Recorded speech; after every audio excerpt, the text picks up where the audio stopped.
The recent eruption of protests around the world has reminded me of the general lack of awareness of some of the state violence perpetrated by the United Kingdom. This lack of awareness is perpetuated by little to no coverage of this content in secondary education. The UK government has also actively sought to erase evidence and destroy documents relating to anything which might embarrass Her Majesty or Her Majesty's government and representatives. The following content is an edited collection of short clips about some historical events you may or may not be familiar with. Viewer discretion is advised as some of the subject matter is graphic. We start our story at St. Peter's Field, Manchester, England, on Monday the 16th of August 1819, at an event which came to be known as the Peterloo Massacre.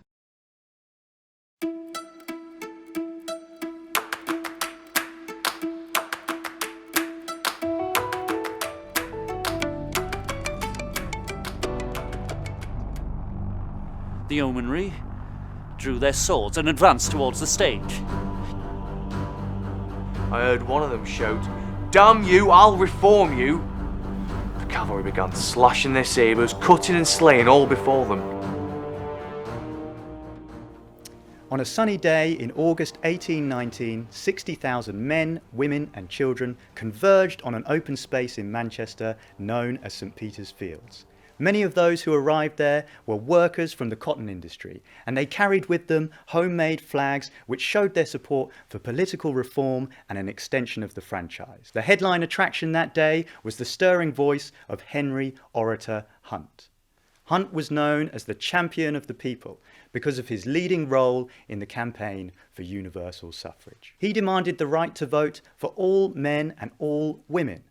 Many ordinary people at this time were frustrated because they had no say in how they were governed. By meeting on St. Peter's Fields, the demonstrators hoped they could influence government and bring about a change for the good. However, what should have been a peaceful reform meeting quickly turned into a bloody massacre. For Manchester's elites, the sight of large numbers of working men and women marching arm in arm was extremely alarming. Some wealthy inhabitants feared that the demonstration could turn into a rebellion. The magistrates of Manchester, who were responsible for public order, remembered very clearly the French Revolution of 1789 and the violent overthrow of Louis XVI which followed.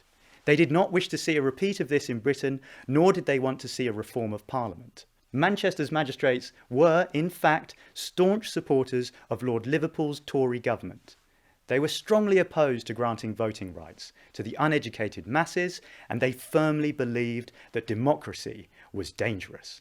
Once Henry Hunt had arrived at the meeting and had begun his speech, the magistrates decided to act. They requested the support of the Manchester Yeomanry Cavalry and the 15th Regiment of Dragoons, professional soldiers, in order to arrest Hunt and break up the meeting. The yeomanry consisted of uniformed local businessmen. They were hostile to the reformers, and they had sharpened their swords in preparation for the meeting. Charging on horseback while slashing their sabres, the yeomanry attacked the crowd, causing injury and confusion. In all, 15 people were killed, and over 600 were injured. The radical press likened the bloodshed to the recent Battle of Waterloo, and journalists dubbed the meeting the Peterloo Massacre. In the short term, Peterloo was disastrous for the reformers. Lord Liverpool's government was spooked by the scale of the Peterloo meeting, and they responded by passing the 6 Acts. These new laws banned all mass meetings, forbade the carrying of flags, and limited the circulation of cheap newspapers. After being arrested at the meeting, Henry Hunt was jailed for 2 years, along with several other reform leaders. In the aftermath of Peterloo, the government showed they were strongly committed to the suppression of the reform movement. In the medium term, however, Peterloo did contribute significantly to political change. People of all classes were appalled by the bloodshed seen during the Manchester Massacre, and public opinion quickly turned against Lord Liverpool's government. Many middle-class commentators believed the demonstrators had gained the moral high ground at Peterloo, and as a reaction to the massacre, a number of Manchester's cotton merchants and factory owners joined the movement for reform for the very first time. These liberal, middle-class men made their case for political change in the pages of the Manchester Guardian, a newspaper which was set up by John Edward Taylor in 1821. The public response to Peterloo was therefore an important factor in the build-up to the Great Reform Act, for it was only under the pressure of respectable public opinion that Parliament was persuaded in 1832 to grant voting rights to a larger proportion of British men. In the long run, those who died at Peterloo were often hailed as martyrs in the cause of liberty and democracy. After the Reform Act, it was the Chartists who continued the struggle for working class rights.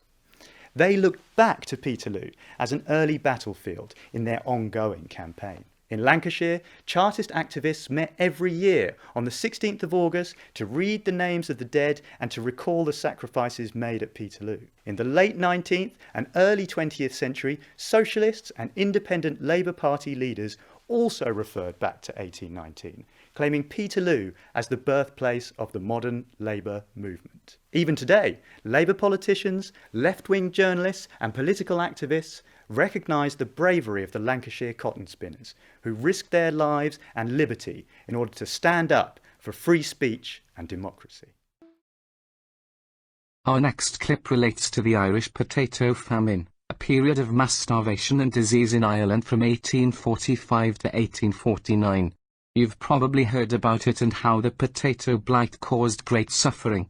Did you also hear how vast quantities of food continued to be exported to England? The Irish Potato Famine, 1845 through 1852. In 1845, in Ireland, the potato crops were failing and potato plants were turning black and rotten. The cause was potato blight, or more specifically the fungus Phytophthora infestans, caused by the wind, rain, and insects. It spread throughout Europe, but hit Ireland the hardest. This would be known as the Great Famine, or the Great Hunger. By 1845, the potato, which was originally brought into Ireland by the landed gentry, was Ireland's most important crop. Almost half of Ireland's population, mainly the rural poor, were dependent on potatoes to live. The average Irishman ate 14 pounds of potatoes a day. They grew well in Ireland's climate, and even in poor soil and in wet and cold conditions. Potatoes were nutritious, a great source of vitamin C, and their harvest was plentiful, so there was enough to feed families, and farmers had enough surplus to feed their livestock. The Irish were overly reliant on one variety of potato called the Irish lumper. This lack of variation put Ireland at high risk of mass famine. When blight hit the potato plant, it may look edible from the outside, but it was a slimy pulp inside. It would soon appear rotten and shriveled once the fungal spores settled on the plant, which spread to healthy potato plants around it quickly through the breeze. The smell was so revolting that it could make a person vomit, and eating an infected potato would leave them in agony. One of the sources for the blight may have been the United States. Arriving through ships coming to Europe, a strain of blight was seen in 1843 on America's eastern seaboard, but going further back, the pathogen could be traced to Mexico. Great Britain had the richest empire in the world at this time and had an oppressive rule over Ireland. For the first year of the famine, there was little death from hunger. British Prime Minister Sir Robert Peel imported corn or maize from the United States. However, there weren't enough mills to ground it, and the poor couldn't afford it. As well as this, the Irish peasants' diet of potatoes made the corn unsatisfactory. Unlike potatoes, it lacked vitamin C, so dependence on corn resulted in scurvy. While some Irish got used to the cornmeal, there was not enough to go around. Surprisingly, even as things got worse, grain and other foods were still being exported to Great Britain during the famine. Lord John Russell took power as Prime Minister in June 1846 and formed a Whig government. It took a laissez-faire approach, which meant minimal government involvement in the economics of Ireland. The British government looked down upon the Irish as less than human and their potato crops as lazy, suggesting that they needed to unlearn dependency on the government. The Protestant evangelical belief that the famine was an act of providence, a divine judgment, also justified inaction.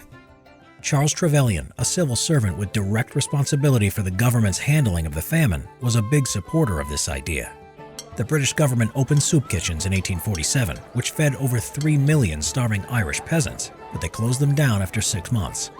They also continued to export food that could have fed the starving Irish population, as they did not want to interfere in the business of the English landowners. Public work schemes were also introduced to provide employment, but malnourishment made hard labor extremely difficult for workers.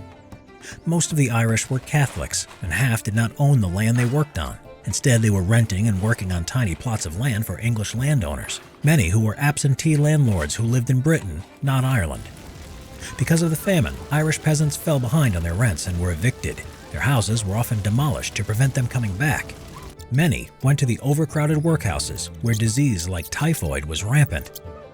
As well as death from starvation, famine-related diseases killed many of those suffering, a cause of a weakened immunity from malnutrition. Those that were evicted from the lands and had nothing to eat could be seen dying or dead in ditches along roads. Many committed crimes, stealing food or trying to get caught on purpose in an attempt to be sent to jail or a penal colony like Australia, where they might be fed. By the time the potato crops recovered in 1852, 1 to 2 million Irish left the homeland and emigrated, some to Britain and many to North America, where many died on the coffin ships during the journey from hunger and disease. The Irish refugees that reached the east coast of the United States established themselves in cities like Boston, New York City, Philadelphia, and Baltimore. The Great Famine was one of the worst times in Irish history and left 1 million dead. The Irish population had dramatically declined, with 1/4 dead or emigrated, spurring a century-long population decline. The third event marks the birthplace of the British concentration camps. The Anglo-Boer War, fought between the British Empire and two independent Boer states, the Republic of Transvaal and the Orange Free State, over the Empire's influence in South Africa. The term comes from the Spanish, concentrado, and the actual process had been used by General Butcher Weyler in Cuba in 1896, when something like 500,000 Cuban civilians were rounded up and put in fortified villages, in which something like 100,000 of them died. The Weyler method, as it became known, was reviled throughout the world. Everybody, including Britain, was against it. And yet it was used by Kitchener as a method of punishment for the women and children.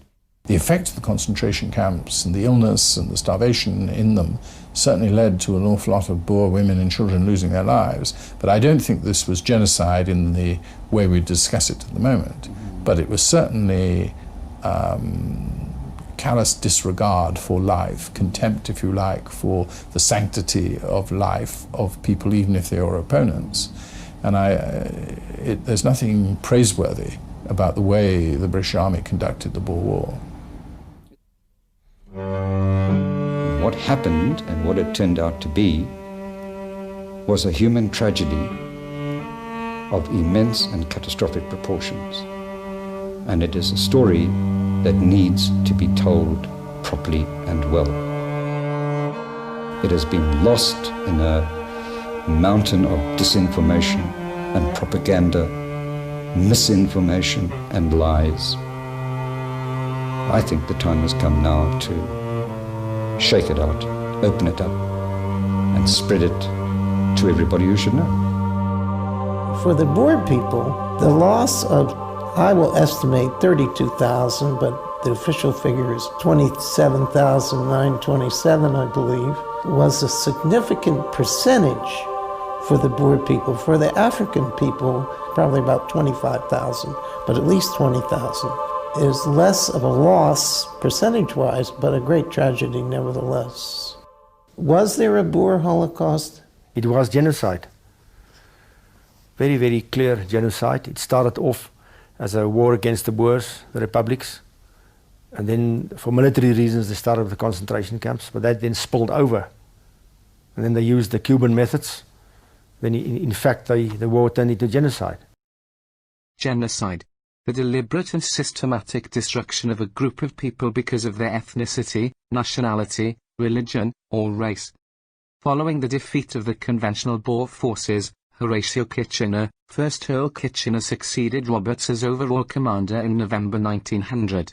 He subsequently expanded the successful strategies devised by Roberts to force the Boer commandos to submit, including concentration camps and the burning of farms. The camps lacked space, food, sanitation, medicine, and medical care, leading to rampant disease and a very high death rate for those Boers who entered. Eventually 26,370 women and children, 81% were children, died in the concentration camps. A bronze statue of Horatio Kitchener, installed in 1926, sits on the south side of Horse Guards Parade in London. Let's wind forward another 15 years. We'll now take a look at the Balfour Declaration, a public statement made by the British government in 1917. If you want to understand why some in the Middle East blame the British for the ongoing conflict and wars, then this, arguably, could be where it all started. It's been 100 years since the British government issued the Balfour Declaration, a document that would later become a cornerstone for the creation of the State of Israel. But why is Britain celebrating its colonial legacy while glossing over the 100 years of conflict that followed? Let's go back to November 2nd, 1917, when British Foreign Secretary Arthur Balfour sent a letter to Lord Walter Rothschild, a leader in the British Zionist Federation. Balfour's letter expressed sympathy for Jewish Zionist aspirations at the heart of Zionism, a political ideology calling for Jews to return to Palestine. The Balfour Declaration said the UK would use their best endeavors to facilitate the establishment of a national home for the Jewish people in Palestine. So on that date, Zionism became an official objective of Britain's foreign policy. But the British had no legal authority to establish a home or a state for anyone in lands that they didn't own, a land where 92% of the local population were Muslims and Christians who were never consulted. And even though they didn't own the land, the British would soon control it. The lines on the map were in flux. That's because, well, World War I was going on and British Allied troops were advancing on Palestine. Just a few weeks after the Balfour Declaration was issued, British General Edmund Allenby conquered Jerusalem. The British Prime Minister at the time, David Lloyd George, called its capture a Christmas present for the British people. During the war, the UK made a number of promises that it wouldn't keep. One was to the Sharif of Mecca, Hussein bin Ali. He's the great-great-grandfather of Jordan's King Abdullah II. Britain promised their support for a single, independent, and unified Arab state. And in return, he agreed to be part of a revolt against the Ottoman Caliphate. A second commitment was made to France under a secret agreement between colonial powers to divide up the Middle East between them. Under the Sykes-Picot Agreement, Palestine would be an international zone. But the agreement wasn't honored later on. Britain wanted Palestine for itself. Then came the third commitment, to the British Zionist Federation. Now this is the one that the British actually honored.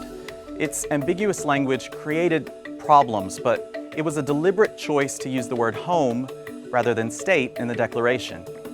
Each of the 5 official drafts of the declaration were carefully reviewed by the Foreign Office. The Zionist project in Palestine was one way for the British government to resolve the problem of growing anti-Semitism in Europe. It would also protect Britain's interests throughout the region. After the war, the 5 colonial powers at the time, the UK, France, Italy, the US, and Japan, gave Britain a mandate for Palestine. The British government and the Zionist movement made sure it included the wording of the Balfour Declaration. It then became international law, and the Balfour Declaration became a legal obligation for Britain. The British Mandate of Palestine would last for 30 years, a land that was called Palestine by Europeans, Palestine by Arabs, and Eretz Israel, or Land of Israel, in Hebrew. There's a part of the Balfour Declaration that's often forgotten. It backs the idea of a Jewish home, provided that nothing would be done to harm the civil and religious rights of existing non-Jewish communities in Palestine. In fact, in 1917, only 8% of the population of Palestine were Jewish. For much of the 1920s and 30s, the British facilitated Jewish immigration to Palestine, automatically granting each newly arrived Jewish immigrant with a Palestinian passport. And as the demographics changed, resentment grew between the Jewish and Arab communities of Palestine and towards their occupiers, the British. When Britain decided to leave in May of 1948, the Zionist paramilitary army was ready with a plan to colonize all of historic Palestine. We're talking about a large-scale ethnic cleansing. More than 700,000 local Palestinians were kicked out of their ancestral homes. Hundreds of Arab villages were razed to the ground, and 15,000 Palestinians were killed that year in several massacres. All this happened while tens of thousands of British soldiers were still in Palestine. Zionists declared their own state on May 14, 1948, and began the process of wiping the word Palestine off the map and deleting it from the historic record. And that continues to this day. 12 million descendants of those indigenous Palestinians refer to Israel's violent birth as al-Nakba, or the catastrophe. And every year when Israelis celebrate their state, Palestinians mark the systematic destruction of their society. So, British celebrations of the Balfour Declaration are as problematic as the declaration itself. The British government is proud of its colonial legacy, even though it opened Pandora's box, putting in motion events that would lead to future wars between its allies. And while celebrating this British declaration, Israel cannot escape its own colonial past, which continues to the present. Palestinians and Arabs call the Balfour Declaration one of the most shameful documents ever created by a colonial power. They're demanding that Britain apologize for it, not celebrate it. After you have heard about what happened, you would think that the afternoon of April 13, 1919 would be one of shame for the British government. Surprisingly, Dyer returned a hero to many in Britain, especially Conservatives, and in Parliament members of the House of Lords presented him with a jewelled sword inscribed Saviour of the Punjab. Divide and rule was the motto of British colonialism in India. And the year 1919 saw a classic example of this policy in action, when hundreds of unarmed, peaceful civilians in Punjab were shot by British soldiers under the command of the now infamous Butcher of Amritsar. British colonial reforms in 1919 endeavored to reward the people of India for their participation in World War I by allowing more Indians in governance. Still, wartime measures to suppress civil liberties were kept in place. Known as the Railway Acts, these measures ensured that police and armed forces could continue to imprison Indians without trial, suspend habeas corpus, and enforce prohibitions on public gatherings. In this way, the British Raj could take credit for bringing democracy to India while cracking down on political dissent. The Rowlatt Acts outraged the Indian National Congress, the leading nationalist party, whose members included Muhammad Ali Jinnah, Motilal Nehru and his son Jawaharlal, and a man who would soon become very well known, Mohandas K. Gandhi. In 1919, Gandhi was fresh from his sojourn in South Africa and hoping to demonstrate India's readiness for dominion status within an empire that he believed to be inherently just. The Rowlatt Acts and what would follow shook the faith of the Congress leadership. Were the institutions of the British Raj as honorable as Gandhi believed? Ironically, Congress's reaction to the Rowlatt Acts mirrored some British reactions to the 1919 reforms. For instance, Michael O'Dwyer, the Lieutenant Governor of Punjab, believed that the British were the rightful rulers of India. He was also seriously worried about the unprecedented unity between Hindus, Muslims, and Sikhs in Punjab at the time.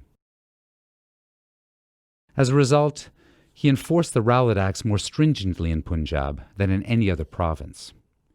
Indian leaders who might give anti-Rowlatt speeches were summarily arrested. The slightest hint of anti-British sentiment was met with repression. Gandhi was banned from entering the province. Indian indignation and British paranoia rose to a fever pitch. Matters came to a head on April 13, 1919, in Jallianwala Bagh, a square near the Sikh Golden Temple of Amritsar. A small political gathering had attracted a larger crowd than was expected. It was the festival of Baisakhi, and many had come to relax in the square after offering prayers at the Golden Temple. Colonel Reginald Dyer, an old India hand, who was born and raised in the subcontinent, led a group of Gurkha, Baluch, and Pathan soldiers towards the square. Dyer and his men faced a slight setback when the colonel realized his armored car, complete with machine gun, was too wide to enter the narrow passageway into the square. At most, only 4 people can walk abreast. Forsaking the car, Dyer's men entered the square and assembled into formation. Without any warning, Dyer gave the order to fire into the unarmed, non-violent crowd. As men, women, and children began to run in terror, Dyer ordered his men to continue firing into the thickest part of the crowd. People began to jump into the square's well in order to save themselves. Most of them drowned or suffocated under the weight of others jumping in after them. The firing did not stop until the soldiers exhausted their ammunition, 1,650 rounds. The numbers of wounded and dead are still unknown. Early estimates range from 291 dead, according to British officials, all the way up to 1,000 dead, according to the Congress report. After the massacre, Dyer strolled back to his car and made his way back to the military camp. The response to the Amritsar massacre was varied. Congress set up a committee to inquire into the massacre as well as the ensuing atrocities perpetrated by Dyer and O'Dwyer. Indian Nobel laureate and bard of Bengal, Rabindranath Tagore, renounced his knighthood, noting, quote, "The accounts of the insults and suffering of our brothers in Punjab have trickled through the gagged silence, reaching every corner of India, and the universal agony of indignation roused in our hearts has been ignored by our rulers, possibly congratulating themselves for imparting what they imagine as salutary lessons." End quote. Tagore was quite right. O'Dwyer did not investigate, and Rudyard Kipling told the world that Dyer, quote, "did his duty as he saw it." End quote. It was only in October that the Hunter Commission, comprised of British and Indian men, formed to inquire into violence in Punjab. Dyer testified that the moral lesson imparted at Amritsar far outweighed any loss of human life. As he put it, quote, "I thought I would be doing a jolly lot of good, and Indians would realize that they were not to be wicked." End quote. His only regret was running out of ammunition. Dyer continued to believe that he was the savior of India until he died, and he was not alone. While the Hunter Commission and the United Kingdom's House of Commons recommended his immediate dismissal, the House of Lords was more lenient. The British press had mixed responses, but the Morning Post hailed Dyer as a man who saved India, starting a subscription to collect funds for him and his wife to live out retirement in England. The subscription yielded a princely £28,000, of which nearly £9,000 was donated by British in India. The massacre and continued police brutality in its aftermath was a turning point in Indian anti-colonialism. Before 1919, the Congress Party's activities had focused on increasing representation for Indians in governance and on eventual Dominion status. An amicable parting from direct British rule. As Dyer was exonerated and valorized, Indian leaders realized that this was no longer possible. Udham Singh, who survived the massacre, saw it as his destiny to take revenge on those he held responsible. Nearly 20 years after the event, he assassinated O'Dwyer. At his trial, he was unapologetic. Quote, "For full 21 years, I have been trying to seek vengeance. I am not scared of death. I am dying for my country. What greater honor could be bestowed on me than death for the sake of my motherland?" End quote. Dyer's reception in India and England exposed the hypocrisy of the British Raj, especially for Gandhi. Writing to Viceroy Helmsford in 1920, he was furious. Quote, "Your shameful ignorance of the Punjab events and callous disregard of the feelings betrayed by the House of Lords have estranged me completely from the present government and have disabled me from tendering, as I have hitherto tendered, my loyal cooperation." End quote. The loss of Gandhi's cooperation was not to be taken lightly, as he went on to popularize a method of anti-colonialism that rested on mass non-cooperation and civil disobedience. His philosophy of nonviolence was hailed globally, and he is remembered today in India as the man who led a country to freedom, the father of the nation. The Amritsar massacre, more than a century ago, can be seen as the beginning of the end of British rule in India. The safest course is to believe in the moral government of the world, and therefore in the supremacy of the moral law, the law of truth and love. Staying in India, let's move to 1943 and the Bengal famine. A terrible tragedy caused at least partly by the decisions of Winston Churchill's wartime cabinet in London.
whenever I think of those days, I am lost.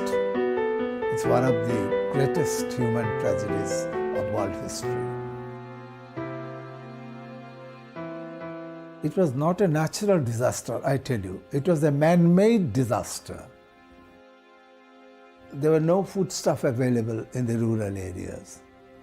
Not only because the crop failed, but also because the foodstuffs were not allowed to travel from one place to another place, because it might be fallen into the hands of the Japanese, who were then coming and crossing into the borders of the subcontinent. I think this was the idea of the Allied command. In Calcutta, they had a buffer stock of foodstuff for army and military purposes. But what happened, no food was available in the rural areas at all. And nobody gave a damn to it. The people were pouring into the cities, leaving everything behind, their ancestral home and land and everything, just for a bit of foodstuff to save their life. The great tragedy is that the town people, the city people, they were not that sympathetic to those unfortunate people. People perished in the streets of cities. They never went back to their villages. So the entire village structure was destroyed, and Bengal could never overcome that. As my father was a railway medical officer, we had rations. But the rice and other things, whatever we got from the ration shops, we could not feed ourselves twice a day.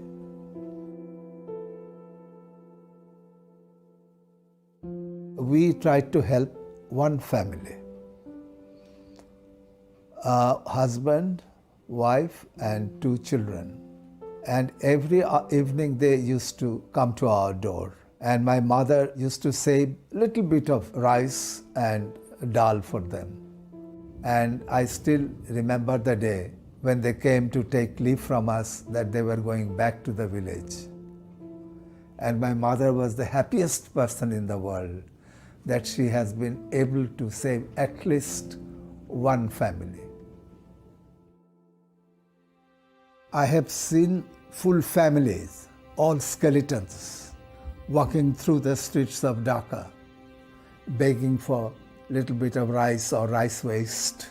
And sometimes they got, sometimes they didn't, but that could not keep them alive, you know. Man is God's best creation. But it seems to me that during famine or during war, man becomes the worst creation of God, because they don't help the fellow human beings, those who suffer so much, and we become animals.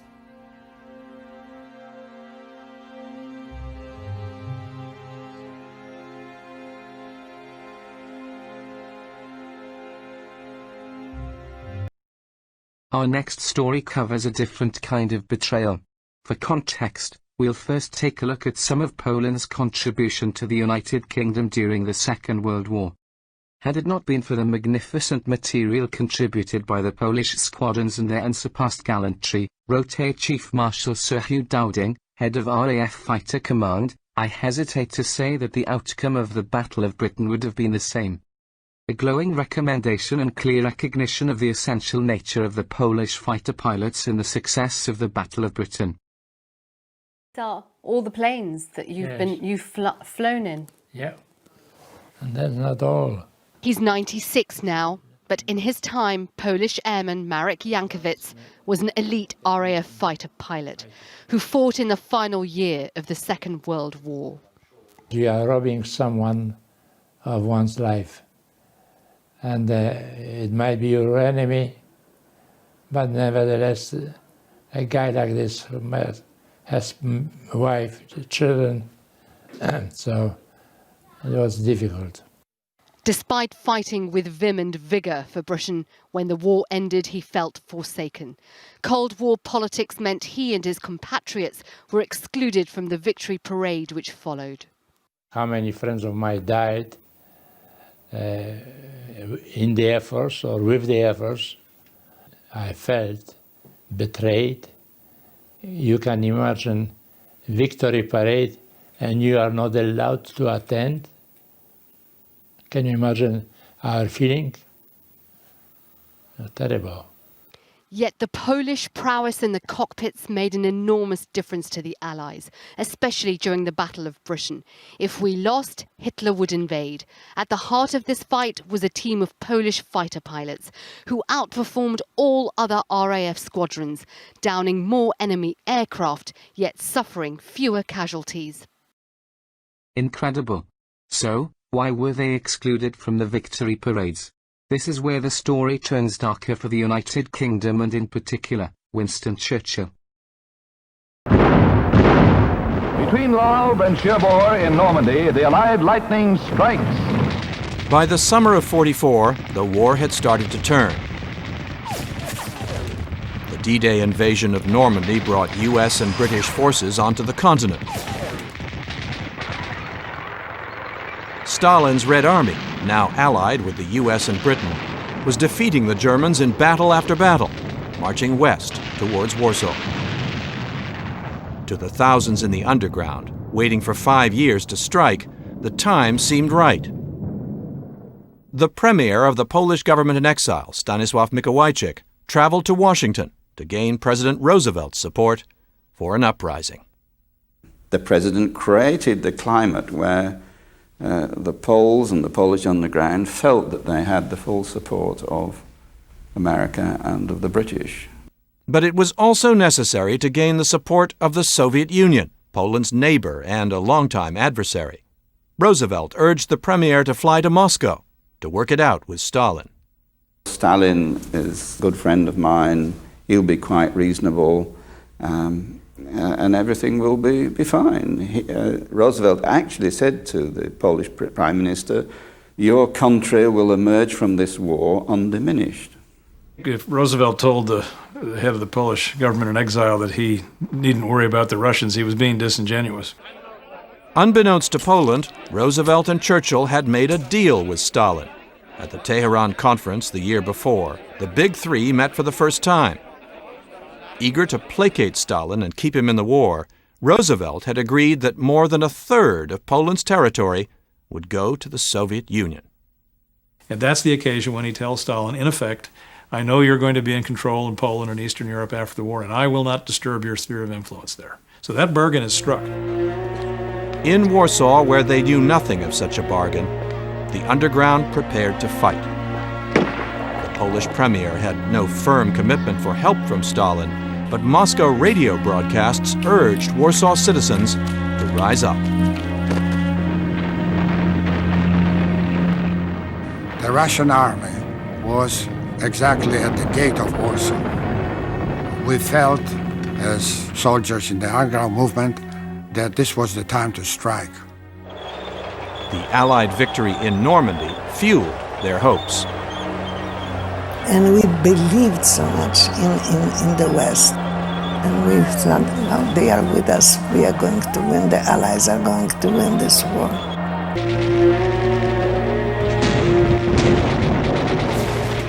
For 63 days we saw this city in blazes. We knew that we cannot possibly win. An army of ordinary citizens fighting the Nazis to save their city. The battle went from street to street, from house to house, day and night. The Americans and the British left them on their own. There was a sense of frustration and injustice that was quite strong. Their loss was catastrophic. But their story was never told. Somehow in history books there's very little of it. Thousands and thousands of people that died in the name of freedom, in vain. As a result of this betrayal, the Polish suffered under Stalin and communism until 1989. World War II ended in Poland on the 24th of August 1989. That's 16,179 days after VE Day. Discovered during a 2009 case into the atrocities committed by the British in Kenya during the 1950s, vast quantities of records were destroyed. Operation Legacy was a British colonial office, and later Foreign Office, programmed to destroy or hide files, to prevent them being inherited by its ex-colonies. It ran from the 1950s until the 1970s, when the decolonization of the British Empire was at its height. These documents were eye-popping, to be honest with you. I spent 5-6 weeks, almost every day, something emerged from those files that surprised me. And remember that by then I'd been working on this for 30 years, so I wasn't easily shocked. But every day there were things that I found to be revelatory. The key documentation concerned decisions made in government about implementations of policies in detention camps and the treatment of persons accused of atrocities and other misdemeanors. One I would cite in particular is a file dealing with women detainees, which is a topic that has long fascinated historians but that they have not known very much about. And one of the files in the Hanslope disclosure revealed the existence of an entire detention camp in Kenya that we knew nothing about. This was a place where women prisoners were being taken for interrogation. It was a high-intensity camp. It had several hundred women detainees, and we knew not one word about it until these documents were revealed. So that's how intense and how important these documents can be to understanding processes of what happened. From those cases, I realized that the torture of prisoners was systematic and normal, and that is unquestionably demonstrated in the documents we now have. When that was being carried out, it turned out that there wasn't 8,800 files, there was more than 20,000 colonial era files, part of a larger archive of around 1.2 million files dating back to the 17th century that had been held quite unlawfully by the Foreign Office. It wasn't a dirty little secret, it was a dirty, enormous secret. This worldwide systematic cover-up became known as Operation Legacy, and it went far beyond the removal and concealment of files. We were also aware that in Kenya there had been a massive program of document destruction. There were huge gaps in those lists where certain kinds of files were missing. Those would be about a particular detention camp or about a particular atrocity. They'd literally been plucked out of these catalogues and destroyed. On independence, London started sending fairly clear instructions to colonial officials saying this is what will be destroyed and this is what will be concealed. What they were concerned with was that successor governments shouldn't get their hands on any papers that dealt with 4 risks. One was that they were concerned that there shouldn't be anything handed over that would embarrass Her Majesty's government. Secondly, there shouldn't be anything that would embarrass any members of the armed forces or the police. That they shouldn't hand over anything that would reveal sources of information, and that they shouldn't hand over anything that would be used unethically by the successor government. That was the term that was used in 1961. Don't hand over anything that might be used unethically by the successor government. There were also very clear instructions about how the destruction should take place. So colonial officials were told that if you're going to destroy documents, if you're going to incinerate them, if you're going to burn them, you must scatter the ashes so that nobody can see that anything's been burnt. If you're going to dump them at sea, you have to dump them as far as practical, certainly beyond coastal waters, so that they wouldn't wash back. So there was very clear instructions which were intended to conceal not only the documentation, but conceal the act of destruction. But it went on for an awful long time. It started in the late 40s. It was still going on in the mid-70s, and it went on from everywhere from Belize to Brunei, and lots of points in between. It was a very large operation. Diego Garcia is an island overseas territory of the United Kingdom. Between 1968 and 1973, all residents were forcibly removed by the UK government so a joint US-UK military base could be established on the island.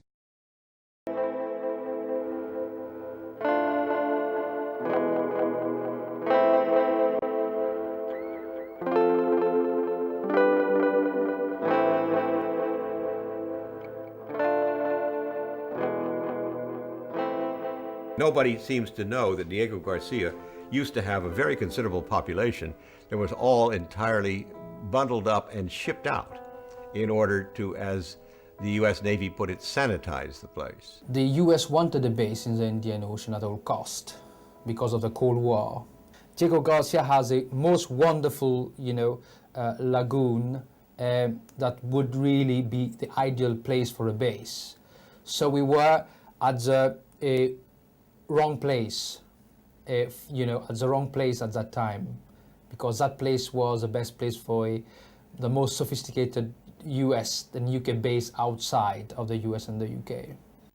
In 1971, due to an agreement between the UK and the US, the British made the island available to the Americans as a military base because of its geostrategic position, and deported its 2,000 inhabitants. Today, according to the Pentagon, Diego Garcia is one of the 13 major US military bases in the world and has played a crucial role in all post-9/11 conflicts. The Diego Garcia exiles today live scattered between Mauritius and the United Kingdom, where for years they have been fighting a legal battle to return to their island. In 2008, though, the House of Lords overruled all the cases previously won by the islanders, which upheld their right of return. We had to suffer exile for defense purposes. And we paid that price, and that price is to be exiled from your homeland for the defense of the West. Of course, many of these events concluded decades ago. However, the ripples continue to this day, even more so due to the lack of recognition and the suppression of the history. The last couple of clips are from the more recent past. Although the age of empire is over, the government treatment of civilians by those licensed by the Crown is still very questionable. If you've heard the term policing by consent, you may wonder, did I consent to this? Are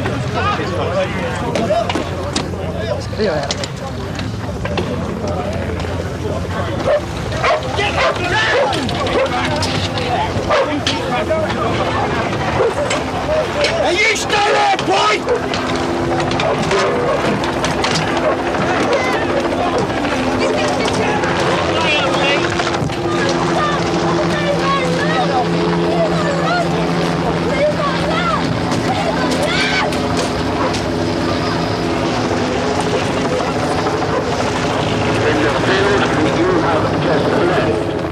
You have a no escape.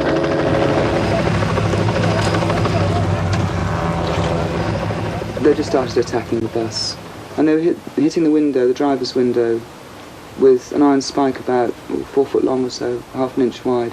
I thought it was a fencing stake to start with, but it wasn't. It was too big for that, more like a crowbar. And eventually it did go through, and the windscreen, which had been caving in, finally broke, and I went back and sort of went like that because of the glass flying in, and the spike came through the window, and it was definitely quite frightening.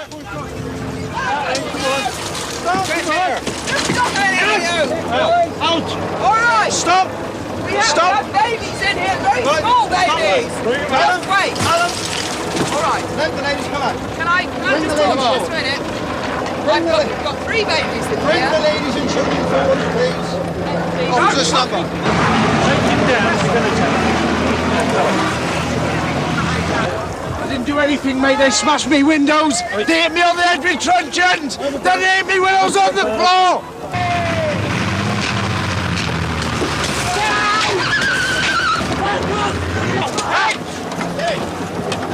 Get out! Open the door then! Stop it! Come on! Come out then! Come out, son! Come out! Just calm down! On the deck! On the deck! No! On the deck! Now stretch your arms out! Stretch them out!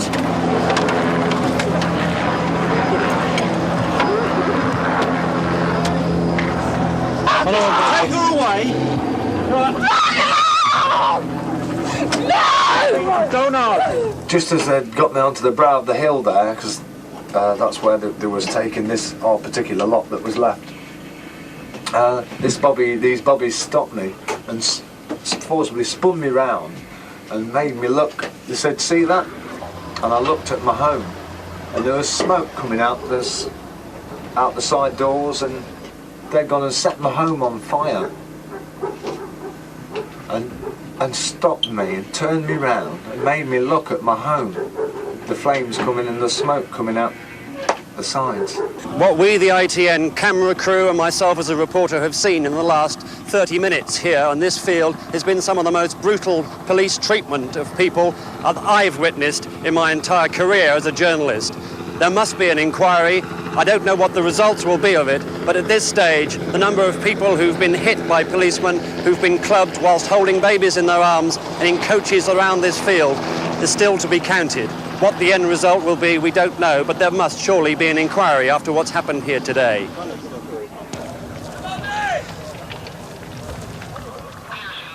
When I got back to ITN during the following week, and I went to the library to look at all of the rushes, most of what I thought we'd shot was no longer there, and from what I've seen of what ITN has provided since then, it disappeared, and particularly some of the nastier shots that were taken of the battle in the beanfield of the woman being dragged out by her hair, whom I know was filmed.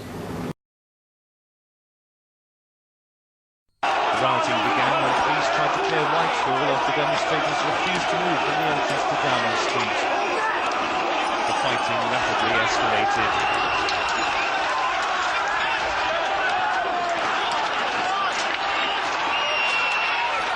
Missiles rained down on the police, who seemed unprepared for the ferocity of the violence they faced.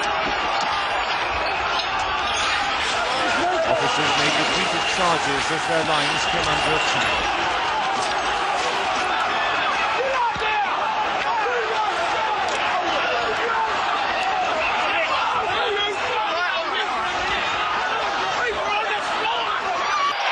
Mounted police made several charges around the square. In one, a young woman was knocked down and run over by horses.